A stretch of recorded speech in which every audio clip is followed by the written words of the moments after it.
I'm Bob Brill. He's Eric Kramer. Welcome to Kramer and Brill, a fantasy football podcast, and now a video cast as well.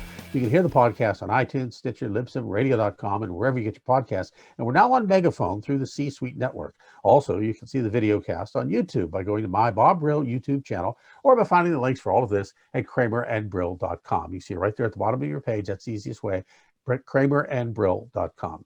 Well, the National Football League championship games are ready to roll out. Most regular season fantasy leagues are done, but there are still a lot of fantasy and money leagues going on through the Super Bowl, as you can see with all the Fox Bet and all the other stuff that's going on. So we'll take a look at the playoff games each week. Right now, we're going to take a look at how we did for you. So how did we do for you? Well, for the second week in a row, when it comes to winners and losers, I'm on the outside looking in, and you are on a roll. I said the Rams and Ravens were my choices for the Super Bowl. Look how that worked out, huh? The Rams defense was like butter for Aaron Rodgers, and while hurting, the other Aaron Donald, was neutralized. In the Bills-Ravens game, Josh Allen was strong, and Lamar Jackson got hurt through another key interception, again at the wrong time.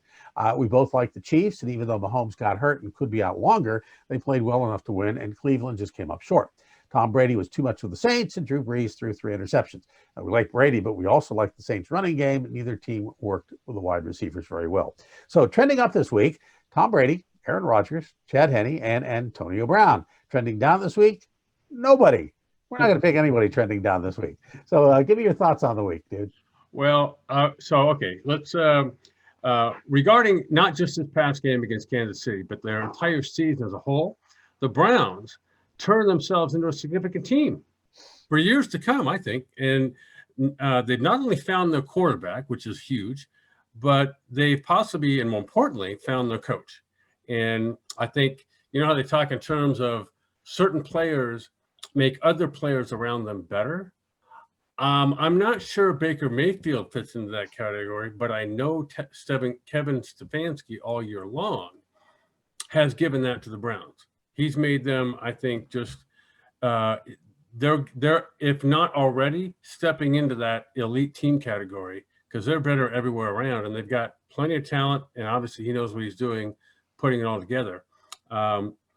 So, you know, like I said, not only did they make the playoffs for the first time in 18 years, but the original Browns, now the Baltimore Ravens, also made those same playoffs. But after this past weekend, they're both out. And even though the Chiefs would win, I wasn't sure the Browns would execute as well as they did for most of the game, especially running the ball. So I think to switch, games here for a second, Aaron Rodgers, to me, is about the only quarterback who I think may be as good as Joe Montana was, especially given what he's done for how long he's done it. And it's kind of ironic how Rodgers finished the 2019 season making some references or some hints to the Packers needed more weapons around him offensively. And then instead, the Packers draft Jordan Love in the first round, and Rodgers really gets nobody to work with, so you think. And then he goes on to have maybe his best season ever. At what age is he now? 37, 38? I don't know. He's crazy. He's pushing 40. He's not that far away from it. Right. So, and then, I think what he would have done had they drafted someone like, say, Justin Jefferson or T. Higgins as a receiver. I think despite not having that, he still had an incredible season. That speaks to me a lot to when I watch him play, especially inside the pocket. We all know he makes, tremendous plays outside and moving around, and he's a great athlete.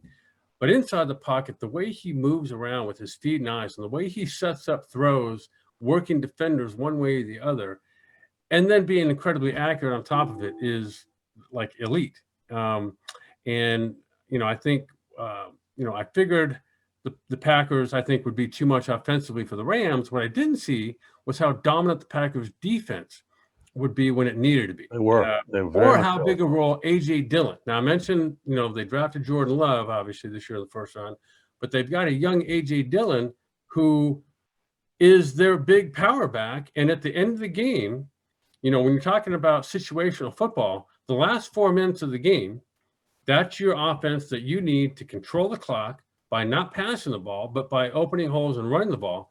And you got A.J. Dillon back there that was the key figure in all of that, along with their offensive line. And so that's part of, I think, the bigger picture with the Packers is they've got all the different kind of ways in all the different situations to win games, and they do it in an impressive fashion. Back to Lamar Jackson for a second. I think we can all see that his effectiveness from within the pocket has so much room to grow. Okay, so not sure if I really am. I'm not sure if he can get there. That's not to say that he's anything short of the league's best quarterback / athlete. He is, but he's not a pure passer. He's not Mahomes. He's not Deshaun Watson. He's not Aaron Rodgers from within the pocket. But if we had a draft today and Lamar Jackson was, after what the guys we just mentioned, was the only one left at the quarterback position, and I had to take him, I'd do it no problem because I think he's just that good. And I also think he has, I mentioned from within the pocket, he's not there yet. He can get there. It's not going to happen overnight. But being a former non-athlete pocket passer myself, you can get there. I've done it. I didn't start out that way as efficiently working my feet and eyes to the pocket. But a good example of who someone like that is today on the younger side is Josh Allen. Yeah. Where he's progressed to now from where he started his rookie year, you can see his feet and his eyes move within the pocket rhythmically from one guy to the next guy to the next guy. And he even does it looking defenders one way and throwing behind them. And that's where I think Lamar Jackson can grow most as a passer. And now you combine that with what he does running the ball, and now you've got some guy that's elite. So I think, one of the things I was going to say was that, when you look to Tampa Bay, New Orleans game, to me, that was the most interesting game going in. You're thinking, okay, Tom Brady has been playing out of his mind the last 4 or 5 weeks. Breeze in some ways the same way. What offensive quarterback is going to stand out? And that was the big story going in. Well, it turned out neither. And Brady wasn't really responsible for his win. And Breeze, he kind of was responsible for their loss in a way. Right, great interceptions, yeah. And the Tampa Bay defense, if you're looking to give credit to someone on the positive side, look at what that defense did. They bump and run the receivers across the board, and they're more physical than the Saints receivers. Their linebackers with David and Devin White, and the defensive line basically closed off all the running lanes for Alvin Kamara. And then they forced Drew Brees to make some throws that really, to me, it looked like, okay, now he's really not capable of making. If you think back to that Alvin Kamara throw he made near the end of the game, Alvin Kamara is running up the seam and is looking to get beyond David the linebacker. I think it was White or David. Anyway, so Brees throws the ball really when he's not even looking. And had he looked around on time, the ball still would have bounced behind him and at his feet. And the linebacker made a great play on it. But throws like that is what Drew Brees, there was an early throw he made to Michael Thomas where he throws the ball low and behind him that gets picked off. And so Tampa's playing, their defense is setting up short fields for their offense. And I think that, along with Tampa Bay's running game and, that offensive line and those two running backs, Ronald Jones and Fournette, you've got to want to tackle them. You've got to want to tackle them more than they want to get by you. And that just, at the end of the game, that wasn't happening. Nobody on New Orleans team wanted to tackle either one of those guys. Well, it's interesting. You mentioned about Josh Allen's feet and how he's progressed and everything. And listening to you from last year to this year, talking about another quarterback whose feet haven't been in sync. And I've been watching him in the last, up until they got eliminated, Trubisky. Yeah. It seems, right. I was watching Trubisky's feet, and it's like, this is what Eric was talking about. His feet are not in where they should be. His footwork is terrible. And it just doesn't seem to get any better. Which is when you think about that for a second. Here's one of the better, if you're just talking about athleticism, he's in the top 5 or 6 quarterback wise in the league athletically. And yet nobody has worked with him on how to, within your drop back, work your feet and eyes together. You know who I found later is, it turned out, when I was in Chicago, we ran the West Coast passing game. It was only years later that I learned what that was. I didn't know that at the time. And then I began reading a couple of books, one of which was written by Bill Walsh. And turns out that the architect of the West Coast. The guy who invented it. Now, it was almost to him like a paint by numbers offense. He could basically tell you just on your feet. He could just forget the rest of what happened on the film. He could watch your feet and tell you if you were playing well or not, based on the rhythm we were just talking about earlier that some quarterbacks have shown and some quarterbacks haven't. That is the great predictor. If you're going to be accurate, if you're going to be able to be anticipate throws and work defenders within the framework of your footwork. And that equates to an efficient, they talk about quarterbacks getting the ball out of their hands quickly. Well, it's not just quickly. It's quickly with purpose. It's quickly with moving defenders, all within that same footwork. It's not just drop back 3 steps, get the ball in your hands. It's working defenders while you're doing that and anticipating throws and working it around a guy. And like I said, the best guy I've ever seen at that was Joe Montana. Not even close. The second best guy I saw doing that was Steve Young. Now, Steve Young, from the beginning of when he got to the 49ers, or even before he got to the 49ers, was not the Steve Young who ended up playing for the 49ers. Right. So that's why I'm saying Lamar Jackson can get there. It's because but you have to rep what you're doing every day with all of those things in the forefront, not the back of your mind, but that's got to be the script for how to get better day by day by day. And at the end of 300 days, you'll be better than you were 300 days ago. That's what I think Lamar Jackson, the track he needs to get on, equates to something like that. That was the $40 million Steve Young of the USFL. Right. Or the first round draft pick, or not first round, but he went to the USFL first. Then he went to the Tampa Bay Buccaneers and was horrible. He was an athlete trying to play quarterback. Yeah. Now, I watched him at BYU and he was phenomenal, but the NFL game, he wasn't really prepared for. Amazing, isn't it? How the coach, the offense, who they get to work that offense around you, and how it all gets orchestrated together, how important that coach is. That's why I'm saying the Browns are going to be okay with a guy like Kevin Stefanski. Well, and one thing I wanted to bring up about Stefanski is that you brought up how that a team, how a player can make the guys around him better.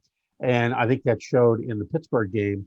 Stefanski wasn't there, yet the coaches who took over for him and could not call him on the phone while he was watching at home, they were made better. They made great calls. They made the kind of calls that he would have made as an offensive coordinator in calling the shots. And I think you're right on. Well, here, and to take that step further, Bill Walsh, in reading his book, The Score Takes Care of Itself, he talked about how, they won 3 Super Bowls, the first one being in 1981 season, the last one being 1988. So what is that? 3 Super Bowls in 8 years? Yeah. And then they win it. He retires. They win it in 89 in better fashion than they won it in 88. Right. They blew out Denver. Yeah. And he talked about how, and then that same team went on to be dominant for a long time with who was the coach, the head coach,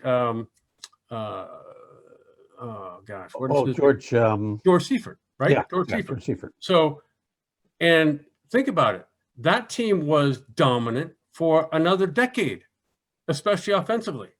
And then And the architect of that offense was still Bill Walsh, even though he wasn't there. Right. It was now Mike Shanahan running that offense, who then he went on to Denver and made that team's the second half of the 90s, the NFL's dominant offense and team.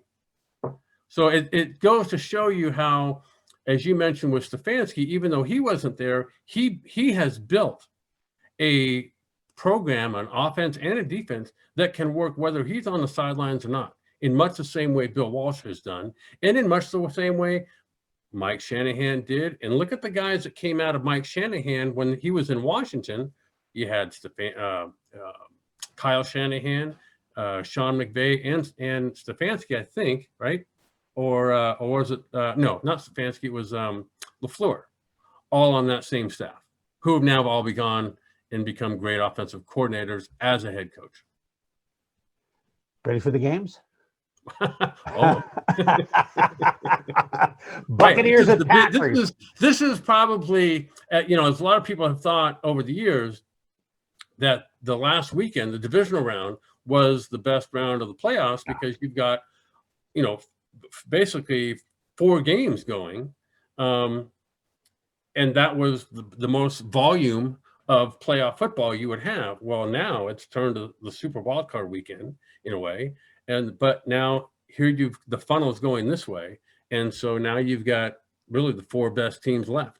Well, the NFC Championship game to me is really the Super Bowl. The Buccaneers and Packers. I mean, at the moment, considering the Chiefs may be playing without Patrick Mahomes, they're really at the moment the 2 best teams in the NFL. Aaron Rodgers is on fire, it's clicking on all 11 cylinders. Tom Brady is playing with enough to win any game against anybody, and he's got the Bucs believing. Please don't let me have another Tom Brady Super Bowl. The Packers, I think, are better all around than the Bucs, and that gives them the edge. I don't think Lambeau is more than a 1 or 2 point advantage, though, since Brady spent most of his years in the cold of New England.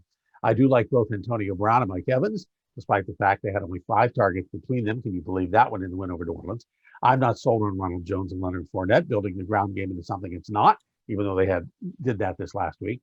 And if the Brady factor kicks in, I think they could win, but I think the Rodgers factor is just as strong, and I think he has more weapons around him. Interesting how, you first pointed out talking about possibly the 2 best teams now, or this being the kind of the Super Bowl before the Super Bowl. Right. Due to Mahomes not being in there. I'll say this. I think the Packers are going to win this game, and I'll explain why in a minute. But I also think that Lambeau is a bigger factor than... Really? Yeah, because it's going to be cold. It's going to be, probably most likely in the 20s. Uh-huh. I didn't look at the weather report during the week, but who knows? It may snow or be windy or whatever. And remember, Brady is not the biggest factor on this team. If you think about the defense and the running game, those were the stars of this past weekend. And even though it was inside in New Orleans, that recipe. It goes indoors or outdoors. It goes on the road or not on the road. But I think Green Bay playing at Lambeau Field has an aura, has a mystique, and you've also got 21 other guys, if you're just considering offense and defense, that aren't Tom Brady, and that who knows about if that team's going to be able to step up and face that. Because I'll tell you who does believe Lambeau is a factor, and that's the Packers themselves. That's true.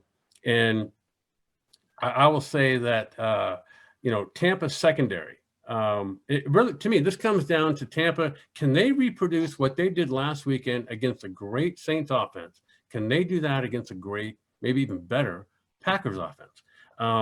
And again, now they're going to be on the road as they were last week, but now weather might be a factor, and Green Bay for sure at Lambeau is a factor. And I think, the defensive front 7 for Tampa Bay, even though Jason Pierre-Paul is the only one who made the Pro Bowl, they've got Pro Bowl players that maybe just have gotten snubbed, but together, that front 7 works unbelievably well. The linebackers are athletic, they're physical. When they hit, you go down. You don't go down 4 yards later. You go down backwards when they hit you. And I think that mentality, that approach carries over into their secondary. They're a very physical secondary. probably the most physical secondary that the Packers have played and will play this year.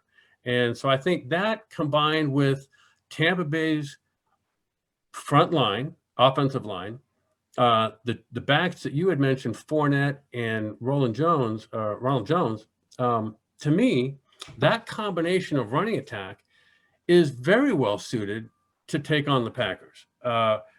Most aren't, because the Packers are a very athletic defense, but I think the Buccaneers are an imposing defense, an imposing running game. And I remember when I was with the Bears, we had a very similar running attack to what Tampa does now. It was physical. It was the offensive line that exerted its will. And I remember Ron Turner, offensive coordinator, going into games talking about our goal is rushing attempts. We want 30 minimum rushing attempts. And those, when we start out the game, expect those runs to net maybe 3 or 4 yards, maybe 2 yards. But the third quarter, around run number 20, 25, now those 3-4 yard gains are 5, 6, 7, 8 yard gains. And then towards the end of the game, now you're ripping off bigger chunks. And then that opens up the passing game in the play action game. That's, to me, the formula for Tampa Bay having success. I'm not saying it's going to happen. I'm just saying that's their formula to me, that if they have a chance, that's the chance they have. Wear Now, down.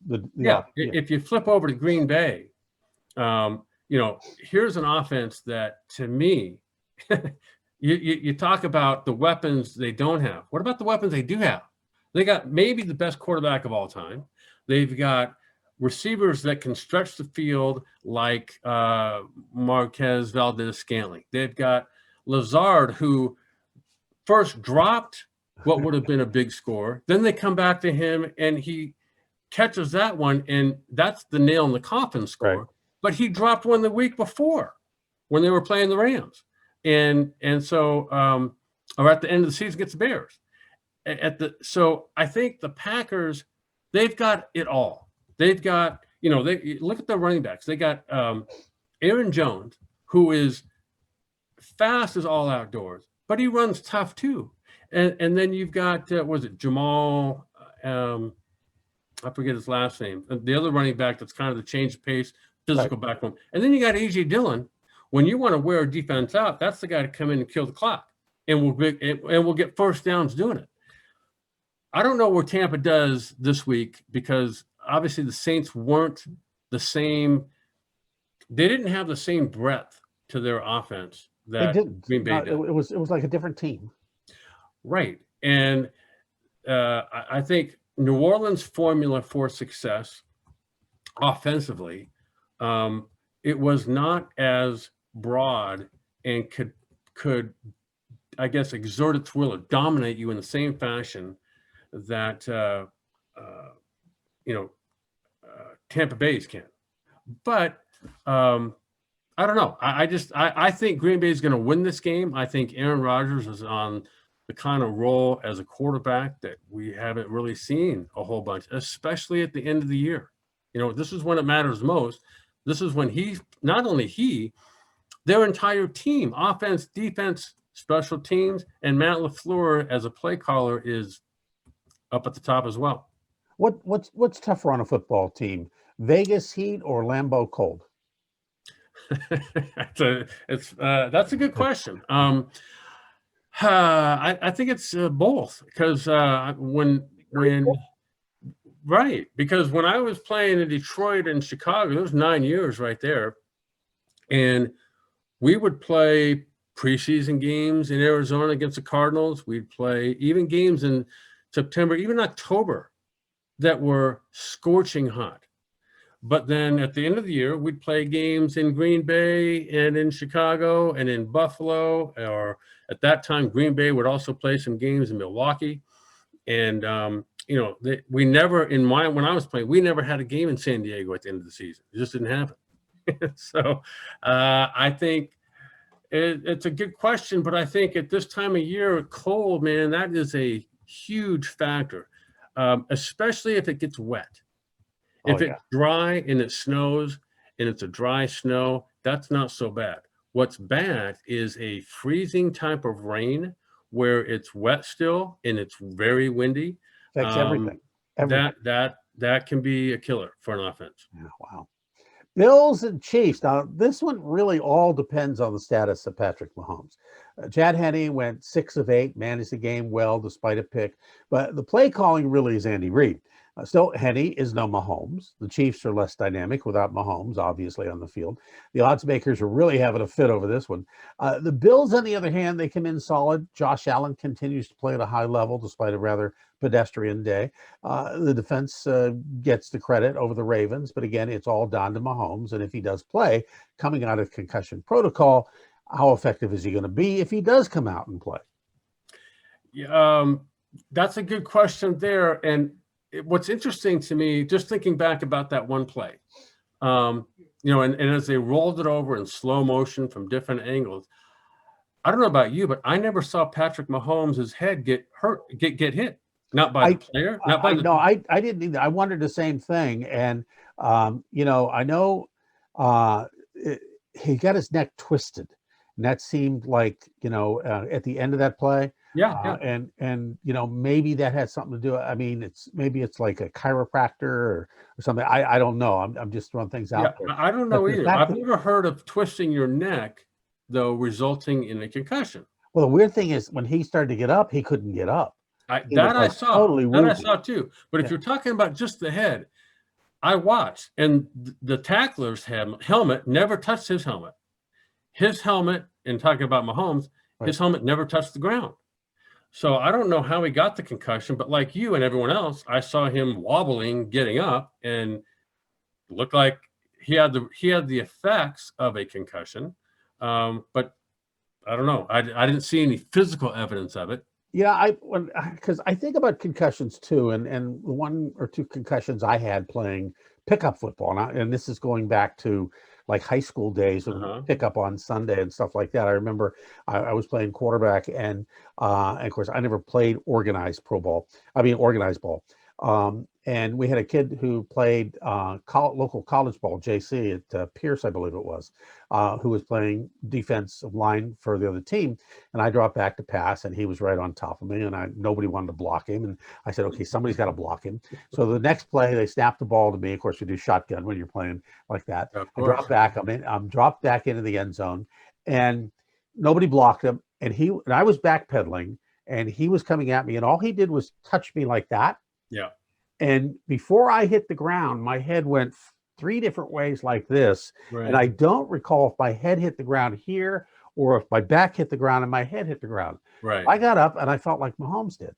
And it was a couple of weeks before I could even move. I felt like I was going to throw up all the time. Didn't know it then that I had a concussion. Because this is like 1970, and you played pickup football. They didn't have concussion protocol back then. Exactly, and I could see Mahomes when he was getting up being so woozy. It's like, oh my gosh, I know what that feels like. Yeah. Well, the concussion you described yourself getting really kind of looked like what Lamar Jackson, how he suffered his concussion, right? In the Buffalo game. Yes. So I don't know. It'll be interesting. I mean, after the game, listening to Boomer Esiason, he's thinking that Mahomes will play. I don't know. I don't know what the protocol you have to pass is these days. It's 5 steps. It's 5 steps. Right. And I don't know what any of those steps are. But let's say he doesn't play. Okay, if we go back to just the end of this last game, to me, it didn't look like they changed the game plan any for Chad Henne. And he was, other than the 1 interception he had in the end zone, which looked more like a punt that Carl Joseph caught falling backward.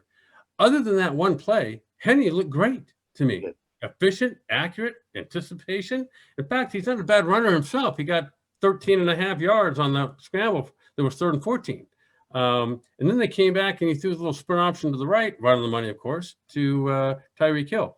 But anyway, let's talk about, so given the Browns, the Bills, have not only put the passing game on Josh Allen's shoulders, lately they've opted to have him be the running game as well.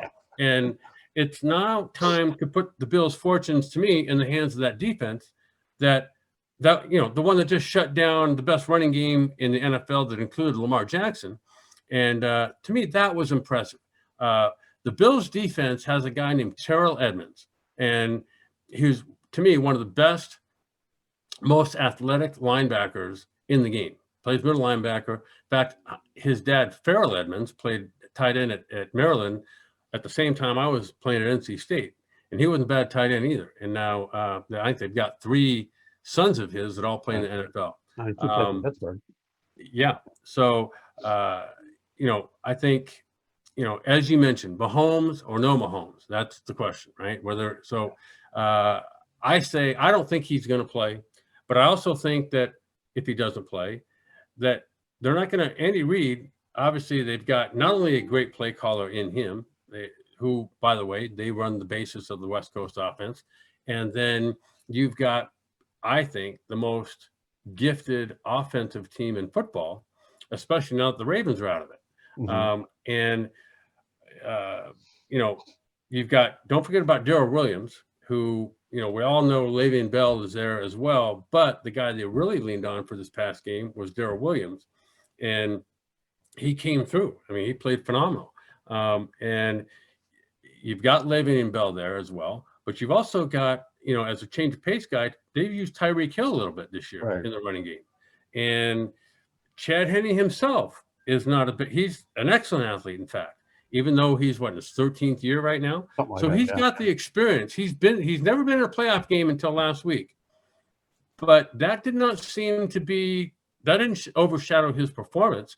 And I think if going into this game, I think Andy Reid and Eric Bieniemy and the rest of that coaching staff, they're going to load up Chad Henne to say, look, man, we're going to rise you just like we would Mahomes. The game plan is not going to change. And if you have a bad play, if you throw an interception, look what the defense did after that interception. No big deal. They stopped them and got the ball back. And then the 4-minute offense for the Chiefs closed it out. So I think that's where the Chiefs, to me, they've got that extra gear that not a lot of other teams, maybe other than the Packers, have. And they've got answers. Let me ask you this. Is it easier to do what Chad Henne did, coming in for an injured quarterback, knowing he's got a specific thing to do for the rest of the game? Or is it easier or more difficult to prepare as the starting quarterback for a week where you are the center of all media attention and NFL attention and everything attention, and you've got to figure out, you've got a whole week to sit there and think about all this, as well as try to prepare for what essentially is right now the biggest game of your life? Yeah, that's a very good question. That makes me think back to when I was with the Lions in the 91 season. We went 12-4, beat the Cowboys in the divisional round, and then we moved on to Washington in the NFC Championship game. And it's the week of media in a normal game, in a normal playoff situation, is already at a certain level. And you kind of, Henne, who hasn't been playing in those environments, last week, I guarantee you didn't have to prepare for that. Now, after not having that, now he jumps up into the AFC Championship game week, and the amount of media around it, not just while you're playing during the week of practice, but the day or two leading up to the game itself, it's the national media is all there as well. And you've got to start doing things that weren't even a part of your regular season work. And that's if you were the starting quarterback. So I kind of think that Chad Henne, just think for a minute, if Chad Henne weren't the quarterback and Ryan Fitzpatrick was this week, there's a guy that can step into a situation with not a lot of experience for that, or maybe in the weeks leading up to, and all of a sudden he's put in that position. I kind of think Chad Henne, given the environment he's been in now with the Kansas City Chiefs, and he's been around, not just Andy Reid and the staff, but that environment of the locker room and the players and how they go execute. That's what he stepped into and did last week. So that's what I think he will be prepared to be kind of getting himself mentally throughout the week, thinking in terms of what do I do on an everyday basis to be successful, whether it be a meeting, a practice, or a game. That's all you got to do. The fact that it's an AFC championship game, by the time the game rolls around and you go out to stretch, that part of the week is gone. Now it's just a 60-minute game like any other game. So I think that ability for Chad Henne, I think is going to play itself out in that way. And I think that's, to me, if I was say working with him, if I was a quarterback coach, or if I was a friend of his during the week, that's what I'd be telling him to do, is put yourself mentally in the game before the game ever rolls around. And let's come up with some scenarios where at the end of a quarter, at the end of a half, at the end of a game, you've got to make a 20-yard throw, to keep the drive going, or you've got to, put a drive together that's going to give you some momentum to get back in the game. Or, you've got to make the game is you're working towards getting a field goal, but you've also got to control the clock while doing it too. Mm-hmm. So you can't take sacks. You can't, where you would normally maybe throw the ball away, now you've got to scramble around and at least get back to somewhere near the line of scrimmage. Those are the things that you can mentally give yourself opportunities to play out and give some forethought to, kind of in a way that you visualize yourself breathing normally and not getting wrapped up in, oh my God, we've got to score. And how are we going to do that? Well, that's not the mentality of the Chiefs. Their mentality is we're going to execute one play at a time, and eventually that's going to result in a touchdown somehow. So I think that's mentally the approach I would take, and I think Chad Henne is going to take for this week. Well, the next time we talk to you, we will be talking about which teams are in the Super Bowl. There's 4 left, and the next time we talk to you, there'll only be 2. Mm-hmm. There you have it. Kramer and Brill, Fantasy Football Podcast, now a video cast as well. You can hear the podcast on iTunes, Stitcher, Libsyn, radio.com, wherever you get your podcasts. Now you can also see the video cast on YouTube by going to my Bob Brill YouTube channel, or by finding the links for all of this at kramerandbrill.com. That's the easiest way, right there on the bottom of your screen, kramerandbrill.com. On to the Super Bowl in less than a week. We'll have more on that for you coming up. Thanks for joining us, my friend and colleague, Eric Kramer. I'm Bob Brill. See you next time.